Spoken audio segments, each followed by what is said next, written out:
একটা বাচ্চা একা হাতে বড় করা খুব কষ্ট, আর বাড়িতে যদি কোনো হাউস হেল্পার না থাকে তাহলে তো সেই কষ্টটা মনে হয় 10 গুণ বেড়ে যায়। সংসার আর বাচ্চা একা হাতে কি করে ম্যানেজ করব সেটা যদি ঘুম থেকে উঠেই ভেবে নিই তাহলে কাজগুলোও হালকা হয়ে যায় আর বাচ্চাটাকেও খুব সহজে মানুষ করা যায়, যদিও কোনো কিছু সহজে হয় না, ওটা তো মানসিক সান্ত্বনা আর কি। গুড মর্নিং, সকালবেলা একদম রান্নাঘর থেকে এই ভিডিওটা শুরু করেছি। এখন প্রায় 7টা বাজে আর ঘরের কাজ খুব তাড়াতাড়ি করে শুরু করেছি কারণ একটু দেরি হয়ে গেছে, যদি 6:30টার সময় উঠতাম আরও ভালো হতো। যাই হোক, টুইঙ্কেল ওঠার আগে আমি চেষ্টা করি আমার সংসারের সব কাজগুলো সেরে নেওয়া। সব কাজ তো সারা জানা সারাদিনের কাজ, কিন্তু সকালে যে বাসি কাজটা থাকে সেটা সেরে নিতে পারলে আমার শান্তি। প্রতিদিন সকালের অ্যালার্ম আর সাথে আমার বাবার ফোন আসবেই, সেখানে টোটন আগে ঘুম থেকে ওঠে, তার একটু পরে আমি উঠি কারণ আমি অপেক্ষা করি 1 কাপ চায়ের জন্য। সেই চা খেয়েই কিন্তু সারাদিনের কাজ শুরু করি। এটা এখন খুব ঠান্ডা, ইচ্ছা হয় একটুখানি থাকি আর একটু পরে উঠবো, কিন্তু যদি আমি কোনোদিন এই মেন্টালিটি নিয়ে দেরিতে উঠেছি তো সেই দিন আমার কাজ তো হয় না, এমনকি আমার খাওয়াও জোটে না। কারণ মিষ্টি আর টোটন চলে গেলে টুইঙ্কেল সারাদিন যা বদমাইশি করে ওকে একদম চোখের আড়ালে করা যায় না। একটু এদিক ওদিক হলে কি খেয়ে নেবে কি করে নেবে তার তো বলা যায় না। আর তার থেকেও বড় কথা, ওরও অনেক কাজ থাকে, রান্না বান্না, ওকে তেল মাখানো, স্নান করানো, তো সেই জন্য ঘরের কাজগুলো করার আর সময় হয় না। তাই ও ওঠার আগে আমি আমার ঘরের কাজগুলো করে নিই, তারপরে আমি ওর কাজ করি। যেরকম সকালবেলা উঠে আমি আমার কিচেনটা পুরো পরিষ্কার করে নিয়েছি আর এখন আমি করছি ছাদ। এখন এখানে এত হাওয়া হয় না যে আজকের পরিষ্কার করলেও কালকে ফের ছাদ না পরিষ্কার করলে জামাকাপড় মেলতে পারবে না, আর হাত পা সব কালো হয়ে যায়। যেহেতু টুইঙ্কেল দৌড়ে দৌড়ে ছাদে আসে সেই জন্য আমাকে ছাদটা এখন মুছেও রাখতে হয়। ছাদ পরিষ্কার করে জামাকাপড় মেলে এবারে আমি ওপরের ঘরটা মুছে তারপরে নিচে যাব। মিষ্টি যাওয়ার আগে চেষ্টা করি স্নান করে পুজোটাও দিয়ে নেওয়া। কোনোদিন হয় কোনোদিন হয় না, কারণ ঘরের কাজ তো প্রতিদিন একরকম থাকে না, কখনো বেশি কাচাকুচি থাকে কখনো কম কাচাকুচি থাকে। প্রতিদিন সকালবেলা টোটন ব্রেকফাস্টটা বানায় আর আমার চাটা বানায়, কখনো কখনো টুইঙ্কেলেরও খাবার বানিয়ে নেয়। আমি তখন বাকি ঘরের কাজগুলো করার চেষ্টা করি, কারণ তোমাদেরকে বললামই টোটন আর মিষ্টি যাওয়ার আগে আমি ঘরের কাজ। মিষ্টি আর চুল বেঁধে দিই। 6টার সময় ঘুম থেকে উঠলে 9টার মধ্যে আমার ঘরের সব কাজ হয়ে যায়। এবার ঘুম থেকে ওঠার উপরে ডিপেন্ড তো করেই। আর টুইঙ্কেল যদি ঘুমিয়ে পড়ে সেই কাজ করতে আমার বেশিক্ষণ সময় লাগে না, কিন্তু যদি জেগে থাকে তো তখন আমার 5 মিনিটের কাজটাও করতে হয়তো 5 ঘন্টা লাগে। একটা করে ঘরের কাজ করব, একবার করে এসে ওর পিছনে সময় দিতে হয়, তো সেই জন্য কি হয় আমার টাইমটা অনেক লেগে যায়। এত তাড়াতাড়ি উঠে ঘরের কাজ সেরে নিয়ে চেষ্টা করি ভিডিও এডিট করে শেয়ার করব। কখনো কখনো একটা শর্টস এডিট করারও সময় থাকে না। যখন টোটন রাত্রিবেলা ফেটে তখন তার শর্টস দিলে কেউ দেখবে না, তো মাঝের মধ্যে ওই 8টার সময় শর্টস দেওয়ারই সময় পাই। সন্ধ্যের পরে যখন হাতে একটু সময় পাই এডিট করে সাউন্ড দিয়ে ভিডিও শেয়ার করতে করতেই আমার আর অন্য কারোর ভিডিও দেখে ওঠার সময় হয় না। রাত্রিবেলা কখনো একটু ফেসবুকে থাকলাম, কখনো থাকলাম না, ঘুমিয়ে পড়লাম, ব্যাস এই করেই আমার সারাটা দিন কেটে যায়। জানি না এরপরে এই ইউটিউব চ্যানেলটাকে আর কতদিন আমি এগিয়ে নিয়ে যেতে। আমার তো মনে হচ্ছে টুইঙ্কেল যত বড় হচ্ছে তত আমার সময় কম পড়ছে। কি আর করবো, যা হবে হবে। টুইঙ্কেল যেহেতু এখন নিজের হাতে সব খাবার খায় তাই আমি বেশিরভাগ সময় এরকম খিচুড়ি বানিয়ে দেওয়ার চেষ্টা করি। খিচুড়িটা বানিয়ে দিয়ে ওকে দিয়ে দিলে না ও বেশ ভালো করে একা একা খেয়ে নেয়। যেই মাছটার জন্য ভেজে রেখেছি সেটাও খিচুড়ির মধ্যে দিয়ে দিলাম, কারণ তাহলে খিচুড়ির স্বাদটা বেশ ভালো আসবে। এদিকে আমি একটু চা বসিয়েছি খাবো বলে, কিন্তু সেই চা টুইঙ্কেলের জন্য খেতে পারবো তার কারণ কি দেখো। মেয়ে তোমরা দেখেছো? হ্যাঁ দেখো,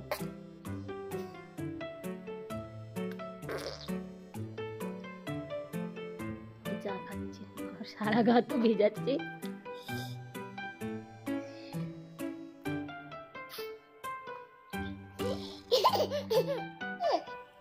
দেখো এরকম দুষ্টু বাচ্চা নিয়ে আমাকে দিন কাটাতে হয়।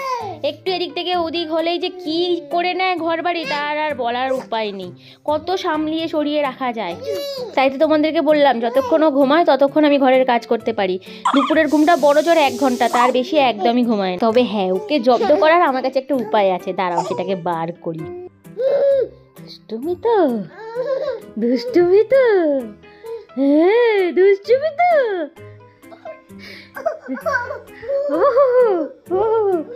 হ্যাঁ কেন কেন আর দুষ্টুমি করবি? বড্ড বদমাইশ হয়েছিস, দাঁড়া। আর কবি আর দুষ্টুমি কবি আর কবি বদমাইশি। হ্যাঁ কবি বদমাইশি আর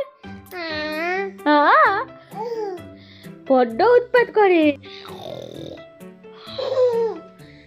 এই ধর ধরে টুইঙ্কেলকে, ধর ধরে টুইঙ্কেলকে, ধর ধরে। ওর পিছনে সময় দিতে দিতে কখন যে 7টা বেজেছে আমি বুঝতেই পারি না। যাই হোক, দুপুরের ওর খাবার তো এখানে রেডি করে দিয়েছি, আর মাছটা দেখো গোটাই আছে, খাওয়ানোর সময় ছাড়িয়ে দেবো। আর ওর জন্য এখানে আমি বসিয়ে দিলাম জল গরম, ওকে স্নান করাবো, তার আগে ম্যাডামকে করাবো অয়েল ম্যাসাজ। হ্যাঁ, এখনো ওকে কিন্তু আমি অয়েল ম্যাসাজ করাই, কারণ এটা তো আনন্দ পায়, আর যখনই অয়েল ম্যাসাজ করে ও কিন্তু বুঝতে পারে এরপরে আমি স্নান করবো।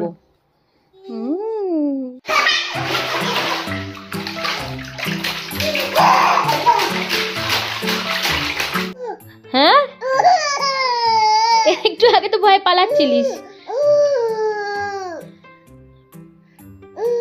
হ্যাঁ, দিদিকে ভয় দেখাবে আসলে। হ্যাঁ হ্যাঁ হ্যাঁ হ্যাঁ হ্যাঁ, দিদি দিদি দিদি আসলে ভয় দেখাবি।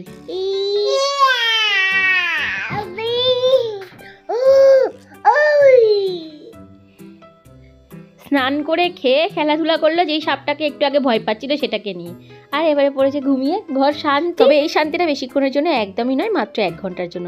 যাক, 1 ঘন্টা ঘুমালে তাই অনেক। উঠে গেছে মহারানী, এবারে ওকে আমি দেবো একটা ফল।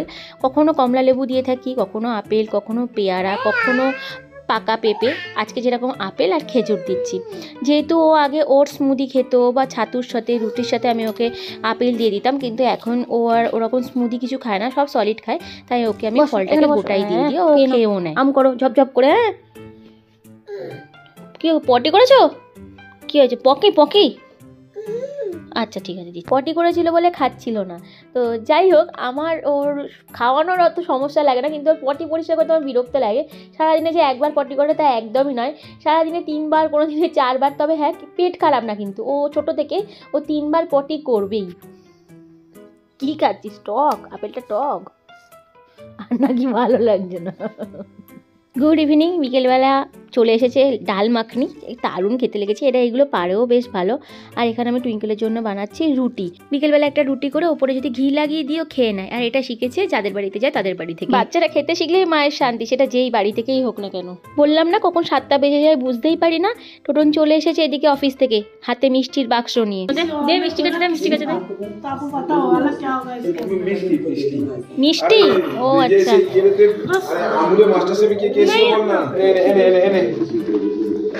এটা কি?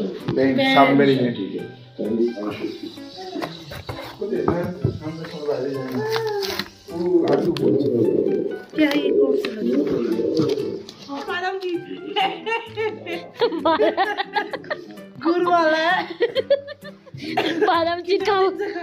আহা, আমার মায়ের প্রিয় জিনিস। প্রতি বছর এই শীতকালে জয়নগরের মোয়া আর সাথে বাদাম চিট আসবেই বাড়িতে।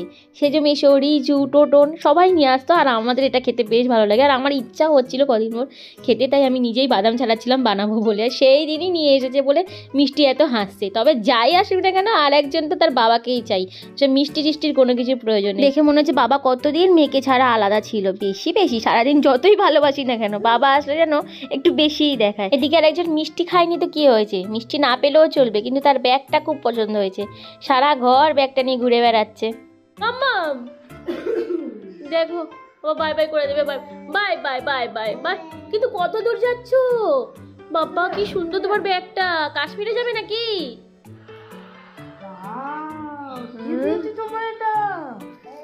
এই দিদি দিয়ে দাও, ও বাই বাই করে কাশ্মীর যাবে। হ্যাঁ হ্যাঁ, যাও যাও যাও। এই করে করে চলে যাচ্ছে। Bye bye bye bye. আচ্ছা, চলে যাচ্ছে। সারাদিনে কিছুটা পার্ট তো তোমাদের সাথে শেয়ার করি, যদি ও সারাটা দিন ক্যাপচার করি তো হাসতে হাসতে মনে হয় পেট ব্যথা করে যাবে। তাই তো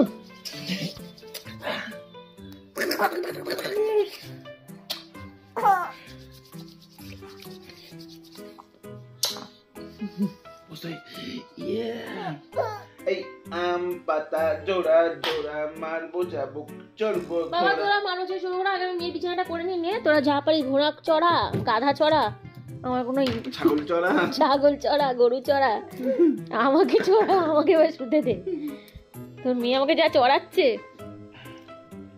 দুপুরে যেরকম আমি অয়েল ম্যাসাজ করেছি, রাত্রিবেলা কিন্তু টোটন করবেই, কারণ ওর মেয়ে আনন্দ পায় সেই জন্য। সকাল থেকে সারাদিন একটু একটু করে সময় বার করে সংসারের কাজের মাঝে মাঝে ভিডিও বানিয়ে তোমাদের সাথে শেয়ার করলাম। যদি ভিডিওটা ভালো লেগে থাকে লাইক করে দিও। নতুন ভিডিও নিয়ে খুব তাড়াতাড়ি ফিরে আসবো।